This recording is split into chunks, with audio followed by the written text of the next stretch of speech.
हरे कृष्णा कृष्ण कृष्ण हरे हरे, हरे राम राम राम हरे हरे। जैसे भागवत के पहले स्कंद में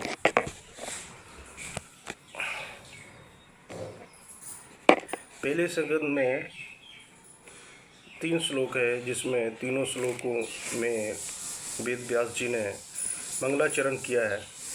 2 श्लोक का मैं आगे वर्णन कर चुका हूँ अपनी वीडियो में। तीसरा श्लोक है मतलब इसमें तीसरे श्लोक में क्या है, वेद व्यास जी आमंत्रित करते हैं लोगों को भागवत सुनने के लिए। निगम कल्पित रोगलितम फलम सुख मुखाद अमृत द्रव संयुक्तम।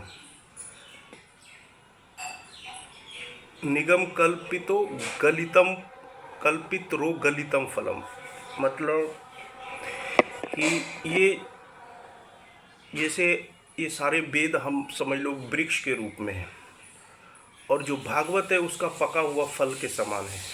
वेद जितने भी वेद है वो वृक्ष के समान है, शास्त्र वेद सब वृक्ष के समान है, और जो पका हुआ फल वो एक भागवत है, भागवत के समान है। ये कैसा है, इस पर सुख मतलब तोते की अगर चूंच किसी भी पके हुए फल पे चूंच लग जाता है तो वो गारंटी वाला माल होता है, मतलब वो मधुर और सबसे उत्तम फल होता है। तो जिसमें आपको सिर्फ पीना है, ना चबाने की ज़रूरत है, ना इसमें से इस फल में से गुठली निकालने की ज़रूरत है, ना छिलका निकालने की ज़रूरत है।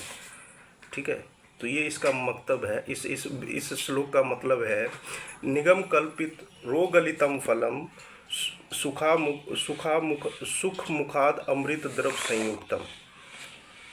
ठीक है। उसके बाद आगे नेक्स्ट श्लोक क्या है, पिबत भागवतम रसमाल्यम, मतलब इसको पीते रहो, इस रस को, इस अमृत रूपी रस को पीते रहो, हमेशा पीते रहो। तो कब तक पीना है, नीचे की लाइन है, मुहुरो रसिक भूवि भावुका, मतलब मुहुरो रसिक भूवि भाविका, इसको मरण पर्यंत तक पीते ही रहना है। समझ रहे, इसको पीते ही रहना है, निरंतर पीते ही रहना है। और ये एक ऐसा नहीं है कि सीधा डायरेक्ट फल नीचे गिर गया है भागवत, ये एक परंपरा से नीचे उतरा है। भगवान विष्णु से ब्रह्मा जी से नारद जी को, और नारद जी से मुनि वेद व्यास जी को, और वेद व्यास जी से सुखदेव जी को, सुखदेव जी से परीक्षित को, फिर आगे हमारे तक आई। तो ऐसे परंपरा से नीचे उतरा है। क्यों सुनना चाहिए भागवत में, क्योंकि स्वर्गो तस्य च कैलाशे वैकुंठे नास्त्यम रसा। इसका मतलब है कि ये स्वर्ग सत्यलोक और कैलाश वैकुंठ पर भी ये अमृत रस उपलब्ध नहीं है, प्राप्त नहीं कर सकते। और दूसरी लाइन में क्या है, अतः पिबंतु सद्भाग्य या मुंचित किंचित, मतलब सद्भाग्य या मतलब ये जो भाग्य है, इसको लेने का, इसको प्राप्त करने का, ये केवल पृथ्वी पे ही सुलभ है।